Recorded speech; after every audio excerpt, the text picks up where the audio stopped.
बिस्मिल्लाहिर्रहमानिर्रहीम, अस्सलाम वालेकुम। अच्छा जी, आज हम बात करेंगे डिसऑर्डर्स ऑफ नर्वस सिस्टम। ठीक है जी, नर्वस सिस्टम के क्या क्या डिसऑर्डर्स हैं। बेसिकली इनकी टू टाइप्स हैं। ठीक है, जो हमारे नर्वस सिस्टम के डिसऑर्डर्स हैं ना, जो मसले मसाइल हैं, वो दो किस्म के हैं। ठीक है, टू टाइप्स ऑफ डिसऑर्डर्स। ठीक है, एक है वैस्कुलर डिसऑर्डर्स और दूसरा है फंक्शनल डिसऑर्डर। ठीक है, जो वैस्कुलर डिसऑर्डर है ना, उसकी एग्जांपल है पैरालिसिस। अक्सर आपने सुना होगा नाम कि भाई पैरालाइज हो गए हैं या इनको फालिज हो गया, इसको उर्दू में हम फालिज बोलते हैं। और जो फंक्शनल डिसऑर्डर है उसकी एग्जांपल है हमारे पास एपिलेप्सी। एपिलेप्सी जिसको हम उर्दू में मिर्गी भी बोलते हैं। ठीक है, तो ये जो क्या है वो ये हमारे नर्वस सिस्टम के डिसऑर्डर्स हैं। तो let us study about these kind of disorders in nervous system.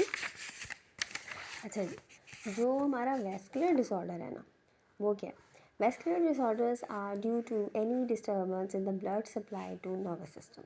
Basically vascular जो डिसऑर्डर है, वैस्कुलर से ही आपको पता चल रहा है, वेजल से वैस्कुलर ब्लड वेजल्स में इससे जो ब्लड सप्लाई हो रही है ना, उसमें जो कोई प्रॉब्लम आ जाए, कोई रिस्ट्रिक्शन आ जाए, कोई डिस्टर्बेंस आ जाए, तो क्या है कि जब नर्वस सिस्टम को प्रॉपरली ब्लड नहीं मिलेगा तो क्या होएगा? वैस्कुलर डिसऑर्डर्स क्रिएट होंगे। ठीक है जी, ब्लड सप्लाई की डिस्टर्बेंस होगी नर्वस सिस्टम में तो वैस्कुलर डिसऑर्डर है। ठीक है, और फंक्शनल डिसऑर्डर क्या है? Functional disorder are due to disturbance in nerve impulse generation and transmission. ठीक है जी, जो वैस्कुलर था वो ब्लड सप्लाई से रिलेटेड है, जबकि फंक्शनल में क्या हो रहा है, जो नर्व इम्पल्स है ना हमारी, वो जनरेशन, उसकी जनरेशन भी प्रॉपरली नहीं हो रही, उसकी ट्रांसमिशन भी नहीं हो रही। नर्व इम्पल्स की जनरेशन एंड ट्रांसमिशन में जो डिस्टर्बेंस है ना, वो फंक्शनल डिसऑर्डर्स को जन्म देती है। ठीक है जी, nerve impulse disturb generation and transmission of nerve impulse.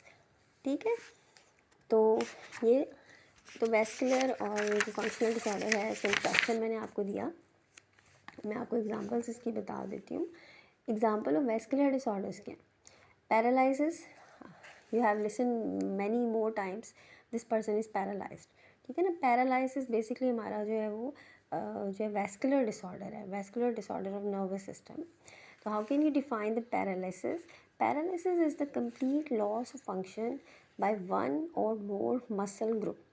ठीक है, मसल और ग्रुप जो है उसका कंप्लीट लॉस हो जाए, या यानी कि किसी जगह की बॉडी के मसल्स जो हैं वो अपना काम करना छोड़ दें, या तो जो है वो यानी कि बिल्कुल, यानी कि उसका एक्शन ख़त्म हो जाए। आपने देखा होगा कि जिस जगह पे पैरालाइज होता है बंदा, जहाँ पर फालिज होता है, वो जगह बिल्कुल मूव करना बंद कर देती है, वहाँ मूवमेंट बिल्कुल नहीं होती, यानी कि मसल जो है वो बिल्कुल टोटली लॉस हो जाता है उसकी एक्टिविटी का।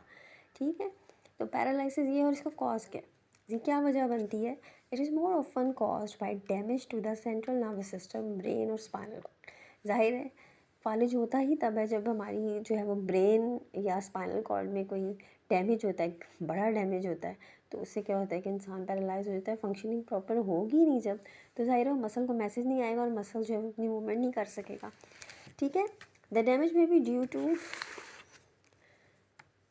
Stroke, rupture and blood vessels. ठीक है जी, स्ट्रोक क्या होता है आपने पता है, कहते हैं ना ब्रेन स्ट्रोक हुआ है, इसको ब्रेन स्ट्रोक हुआ है। क्या हुआ है कि रप्चर हो गई ब्लड वेसल्स, ब्रेन या स्पाइनल कॉर्ड की जो ब्लड वेसल्स हैं, यानी कि किसी टाइम हाई ब्लड प्रेशर इतना ज़्यादा हाई हो जाता है कि वो जो वेसल्स हैं वो रप्चर हो जाती है, फट जाती हैं, इतनी स्ट्रोक मिलता है, तो उससे क्या होता है कि बंदा जो है पैरालाइज्ड हो जाता है। Blood clotting in these blood vessels और poison produced by polio viruses. ठीक है ना, अक्सर जो है वो बंदा किसी टाइम आपने देखा होगा कि गिर गया कहीं और उसके ब्लड क्लॉटिंग हो गई, कोई उसके ब्लड क्लॉट रह गया अंदर वेजल के अंदर, तो क्या होएगा कि वो ब्लड क्लॉट की वजह से प्रॉपर ब्लड सप्लाई नहीं मिलेगी, तो फिर जाहिर है इंसान का जो है वो ब्रेन जो है वो नर्वस सिस्टम प्रॉपरली वर्क नहीं करेगा और उसकी वजह से भी पैरालाइज हो सकता है। इसके अलावा पोलियो वायरस आपको पता है नॉन वायरस है हमारा बड़ा, तो इसकी मौजूदगी की वजह से भी ये भी पॉइजन ऐसा प्रोड्यूस कर देता है कि इंसान को पैरालिसिस हो सकता है, फालिज हो सकता है। ठीक है जी, अक्सर आपने देखा होगा कि जिनको पोलियो होता है उनकी कोई टांग काम नहीं कर रही होती, या कि उनके कोई ना कोई जिस्मानी जो है वो ऐसी उनकी मसल ग्रुप काम नहीं कर रहा होता, तो वो पोलियो वायरस के पॉइजन की वजह से होता है। अच्छा, सिम्टम्स क्या हैं? पैरालिसिस के सिम्टम्स हम सबको पता है, वीक पैरालिसिस। अच्छा, वीक पैरालिसिस है उसमें क्या है, reduction in muscle strength. Weak paralysis मतलब reduction in muscle strength, muscle की जो पावर है, उसकी जो कुव्वत है, जिस कुव्वत से उसकी एक्टिविटी होती है वो रिडक्शन हो जाती है, कम हो जाती है। हिज और has paralysis one side of body. अक्सर आपने देखा होगा एक किसी इंसान को जो है पैरालाइज होता है ना, कहते हैं हाफ बॉडी पैरालाइज होगी, आधा हिस्सा जो है वो, आधा बाजू, एक बाजू और एक टांग जो है बिल्कुल काम नहीं करी, तो हाफ पैरालाइज्ड होते हैं अक्सर, मोस्टली जो है वो ये सिम्टम शो होती है। अच्छा जी, लो एक्सट्रीमिटीज़ चेंज, एक्सट्रीमिटीज़ कहते हैं हैंड्स और फीट, जो हमारे लिम्स के एंड वाले पार्ट्स हैं ना, उसको एक्सट्रीमिटीज़ बोलते हैं। तो इन लो एक्सट्रीमिटीज़ और इन फोर लिम्स, यानी कि बाजुओं और टांगों चारों में हो सकता है। तो इस तरह ये नज़र आता है, इसकी सिम्टम्स जो हैं ये शो होती हैं व्हेन इट हैपन्स, ठीक है। So this is the paralysis, ठीक है। और now we will talk about the epilepsy which is the reason which is caused by functional disorder of nervous system, ठीक है जी। एपिलेप्सी जिसको मिर्गी भी बोलते हैं, how would you define it? Epilepsy is a nervous disorder in which there is abnormal and excessive discharge of nerve impulse in brain। क्या हुआ? नर्व इम्पल्स का जो यानी कि बहुत ज़्यादा नर्व इम्पल्सेस जो हैं वो जा रही हैं, ठीक है, एबनॉर्मल, यानी कि नॉर्मली नहीं वो जा रही, ठीक है जी। अब मैंने आपको बताया था ना कि इसकी ट्रांसमिशन और जनरेशन जो है वो नर्व इम्पल्स की डिस्टर्ब हो जाती है, तो जाहिर है इंसान को किसी चीज़ की बहुत ज़्यादा मैसेज मिलना शुरू हो जाएंगे, बहुत ज़्यादा मूवमेंट्स शुरू हो जाएगी, या किसी चीज़ का बहुत लेस हो जाएगा। तो इसकी सिम्टम्स क्या हैं एपिलेप्सी की? अनप्रोवोक्ड सीजर्स इन पेशेंट। सीज़र मतलब कि जो है वो इस तरह जो है वो यानी कि बहुत ज़्यादा मसल एक्टिविटी स्टार्ट हो जाएगी। सीज़र को हम इस तरह डिफ़ाइन कर सकते हैं, seizure of epilepsy is a temporary abnormal state marked by convulsions. Convulsions कहते हैं कि मसल जो है वो बहुत ज़्यादा तेज़ी से कॉन्ट्रैक्ट करना शुरू हो जाए, तो बहुत ज़्यादा तेज़ी से कंट्रैक्शन शुरू हो जाए। अनप्रोवोक्ड सीज़र यानी कि हमने तो कुछ इंड्यूस नहीं किया, कोई ऐसा टीका नहीं लगा दिया या कोई ऐसी चीज़ नहीं कर दी जिससे ये बंदा जो है वो, इसके मसल बहुत हाइपर एक्टिव हो जाए, वो अनप्रोवोक्ड है। और वो मेंटली जो है वो नर्व इम्पल्स की बहुत ज़्यादा जनरेशन या डिस्टर्बेंस की वजह से वो क्रिएट हो गई है, और फिर इंसान जो है ना बहुत ज़्यादा जो है वो सीजर्स उसको आने लग जाते हैं। तो इसकी कॉजेज़ क्या होते हैं?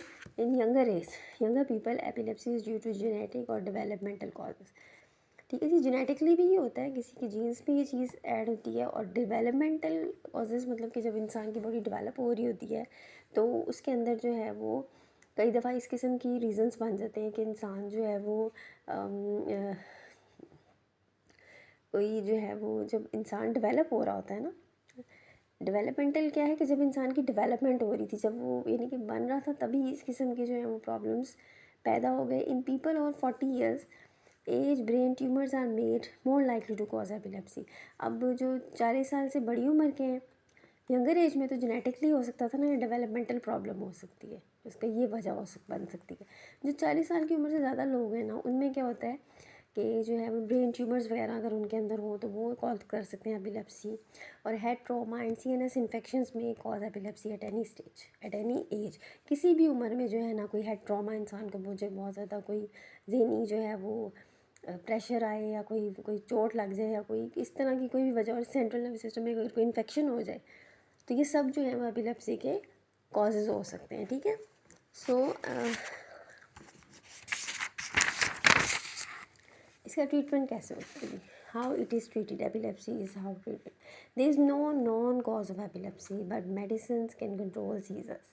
क्या होता है कि आप देखें ना, कोई इसका इलाज नहीं है, मिर्गी का कहते हैं ना, कोई इलाज नहीं है। हाँ, इसको कंट्रोल किया जा सकता है, ठीक है जी। Patients of epilepsy have to take medicine daily for the treatment as well as prevention of seizures.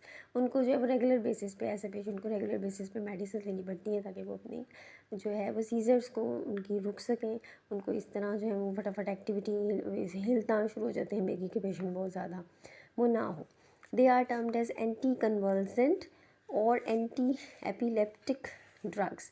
जो ड्रग्स दी जाती हैं ना प्रिवेंशन के लिए, सीज़र के लिए, एपिलेप्सी के पेशेंट को, उनको एंटी कन्वर्सेंट या एंटी एपिलेप्टिक बोलते हैं, ठीक है, ड्रग्स बोलते हैं, ठीक है। So this is all about the disorders of nervous system that were mainly to paralysis and epilepsy, ठीक है। Hope you have understood. Keep watching my video and do subscribe my channel. Thank you. Allah Hafiz.